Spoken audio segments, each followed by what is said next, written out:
was watching Homecoming by Beyonce. It was her Coachella set. Okay. By the way, you should watch it as a musician. Just for she had a whole HBCU, which is historically black college and university band. They do like, I don't know if you've seen like a drum line, but it's a whole cultural thing in America where like black colleges have like a drum line, they have like a whole orchestra, like a band, and like dancers and steppers. So every match they'll have like they just had like this whole like music element to their, you know, like how we have like like a band for a match. Yeah. But yeah, she had an entire HBCU on the stage playing live. It was like 100 and something people band live, and it was just like the logistics of it. First of all, it's crazy. It's a fucking just nightmare. like they had like 9 desks. Like, I was listening to a breakdown from the mixer. They had like 9 desks, and it was like triggering live tracks with live instrumentation with the band with. Oh, it was a lot. Yeah. Anyways, but what was interesting was she had a full orchestra. Right. There's a whole black orchestra. Awesome. Playing an entire 2-hour set without any sheet music. Boom. Not one sheet music. That's awesome. They rehearsed that shit so hard.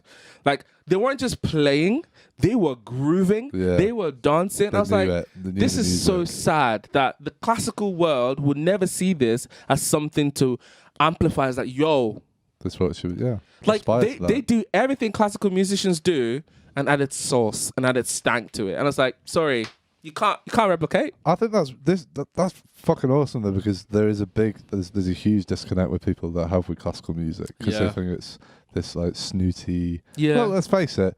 It's turned into like a snooty white fucking upper class thing, and it was never ever like back in. So I did a load of work with a guy called Zverev. Yeah, Zverev, who's an incredible violinist. Yeah, one like unbelievable. So I got to chat to him quite a lot when we were doing these shoots. We were shooting outside and all this stuff. I basically got to learn about like classical history, and I never realised that, you know, back in the day, like.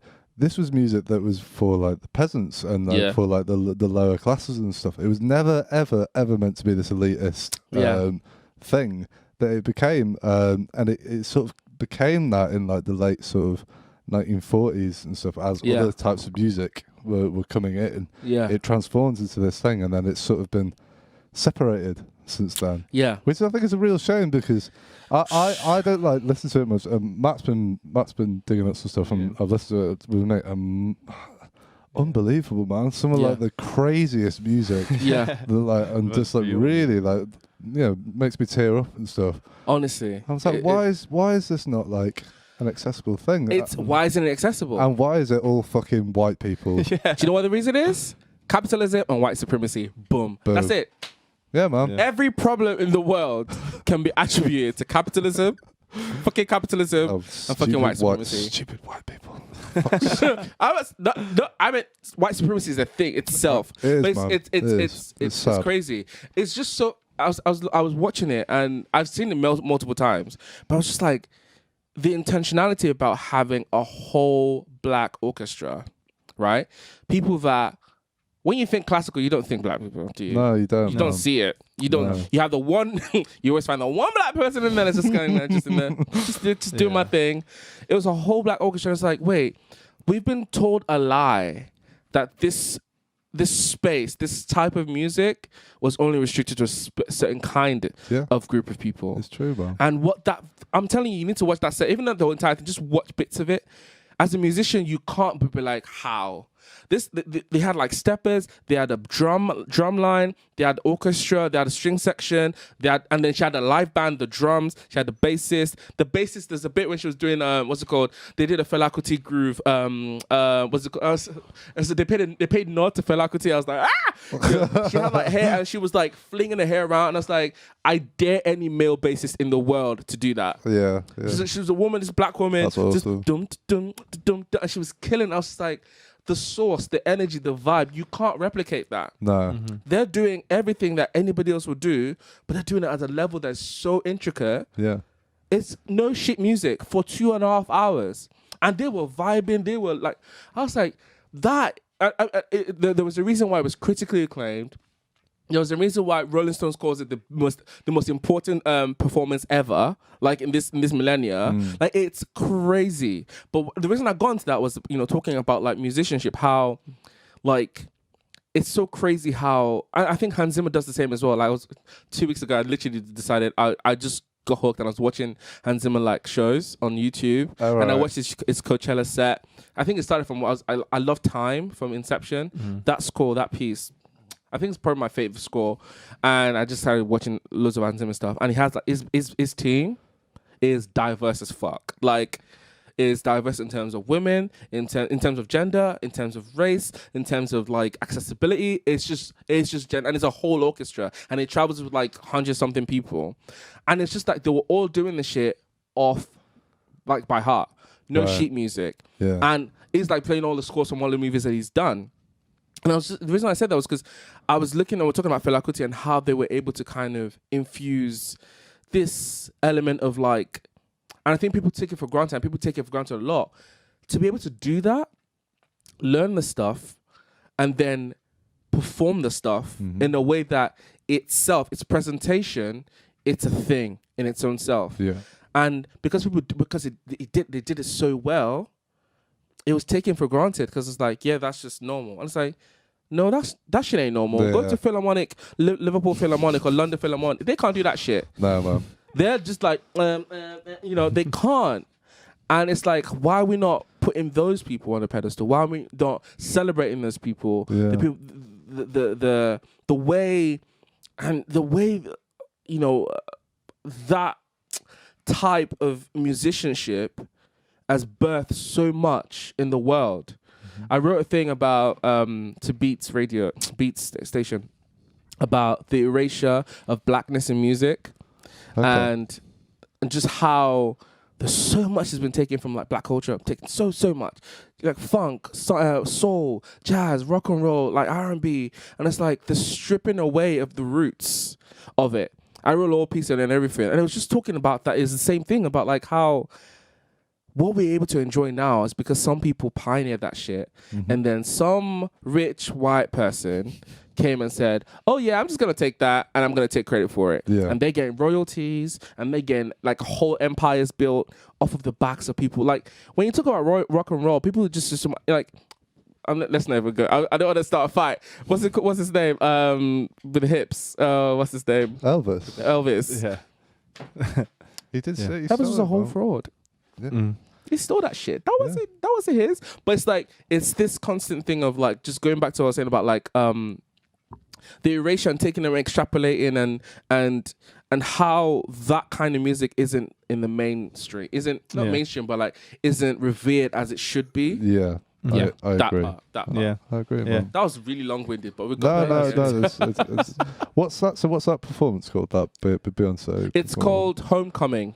It was the Coachella performance. Can you guys just pull it up? I'd love to it's on Netflix, see a little bit of that. You can see the entire stage. But yeah, I completely agree with you. Completely about, and particularly with classical music, that's something I've always found very odd. Was same with ballet as well. Just like, the thing I love about music is playing with other people and said this before. in the room, being able to express yourself and not having, obviously you cannot sheet music, but it's being genuine and having a connection, but also having that creative thing as well, and being able to move and improvise and stuff around that. I always find that very odd about classical music, that it is a lot of it. I'm not saying that there isn't classical music that isn't like this. Yeah. But a lot of it is very regimented, and it's like, this is the piece, and this is how you play it, and this, and it's like it feels like you're really getting half the picture. You're missing the whole, like, the soul of what part. Music. That's what essentially what we're doing is we're speaking to each other, but througь sound. We're having a conversation, aren't we? It's like, I think a lot of classical music, like you said, it's not all, but a lot of classical music that's very regimented in that way. It's like trying to, the best way I can describe it, trying to give someone something, but stripping away all its soul and all the nutrients from it. Yeah. What you're giving them, it has the form of the thing, but it's not the thing. Yeah. It's like, I think this is the thing about music as well, like what you were saying about playing with someone. It's like, for me, it's like, you rehearse so that you don't have to think about it. Yeah. So that it's just in you. So when you're performing it, you're just experiencing it. Mm-hmm. Like, you're not just thinking, oh, I need to play this chord now and this chord now. You're literally, it's so part of you that you're able to just just flow. Be in the moment. Be in the moment. Yeah. Because if you're not enjoying it, it's not going to transfer to an audience. Mm-hmm. It shows. And the amount of gigs I've done where people have been like heads down, no one's looking at each other, and it's like, it just feels cold, man. Yeah. And then there's other ones where you're just doing a jam night or whatever, and people are looking at each other, or like just... Sometimes it's not even like you're looking at each other, it's like you look and you can just see them in the corner of your eye. It's so like, you don't want to look at them because you'll break the spell. Do you know what I mean? That's what I think is like the most magical part of music. I agree. I totally agree. I thought, is that it? That's it. Yeah, let's have a look at this. So for the people that are listening at home, we're just watching a little clip from this Beyonce. Homecoming from Coachella 2017. There you go, that one. So this is a trailer, I'm guessing. Oh, you know what? I've seen this trailer and it looks amazing. So did they film it all on Super 8 then? Or did they just film bits of it? This is like, it was a documentary. Right. So they had people filming that part of it, but I think they're going to get to the performance side of it. So she shows like the breakdown. It was 8 months of rehearsals, 3 sound stages. So she had one that was just music, one that was dance, one that was like costume, and it was... That's amazing, man. I mean, Beyonce as an artist, fantastic. How involved is she? That's why you watch. She is in everything. Right. Is it a similar way to like Michael Jackson's, like very just like hands-on? Yes. Just... I think one of the things that was interesting, this is why for me is the respect that I could never take away. Is like the BVs were saying one time, she was saying like, we're doing 15-hour days, and she's there before us, and she leaves, and we're leaving her there. Right. She knows the name of lights. She knows the sound. She knows sound equipment. She knows what kind of packs. She knows what kind of patches. She knows what freaking was not Logic. What's the other one? Pro Tools. The DAW that people use. Ableton? It's another Pro Tools. She knows Pro Tools. She's involved. I was like, that's what a musician should be. Yeah, man. A lot of these artists now just have people do that stuff, and they turn up, and it's like, you can tell that somebody created this entire thing for you. There's a disconnect. You're just to come and get money. But, bro, it's the band for me. That band, 2.5 hours, bro. Yeah, that's a long time, man. And they were like grooving, they were dancing, and that's just how it is in black colleges in America. Like, that soul, you can't teach it. So going back to what you were saying about like being able to feel music, like music is supposed to be felt and experienced, but when you make it a chore, it's like ugh. So I was gonna say same thing with ballet. I went to see ballet like the year before COVID. Oh God, everything's before COVID. BC. And it was very much that as well. Like, it's art should be experienced and be felt, but when you strip it of that, it's like oh. And then there was because ballet is also very very kind of elitist as well. And they're pushing for like more diversity and everything. And there was a prima ballerina was a black woman from America, and she's ace. She's won all the awards and everything. And I met up with her afterwards, just like talking and everything. And she was just saying how like she gets penalized for feeling the music. I said, come on. She gets like written up and like the directors tell her, oh, what's it called? You shouldn't. It's like, well then. If you can't feel it, so imagine being stifled that way. It's horrible. That's sad. It is sad. That is sad. But also, I hope that she fucking sticks to her guns and just she does. Anyway. She fully does. And Good. it's the little things. I love it. It's the little things. Just like, that wasn't rehearsed. That was just her being a black ass self. I love it. Just her just like do the whole dance, and then she does like a little tat tat, and it's like, oh, okay, But I think the more it's just.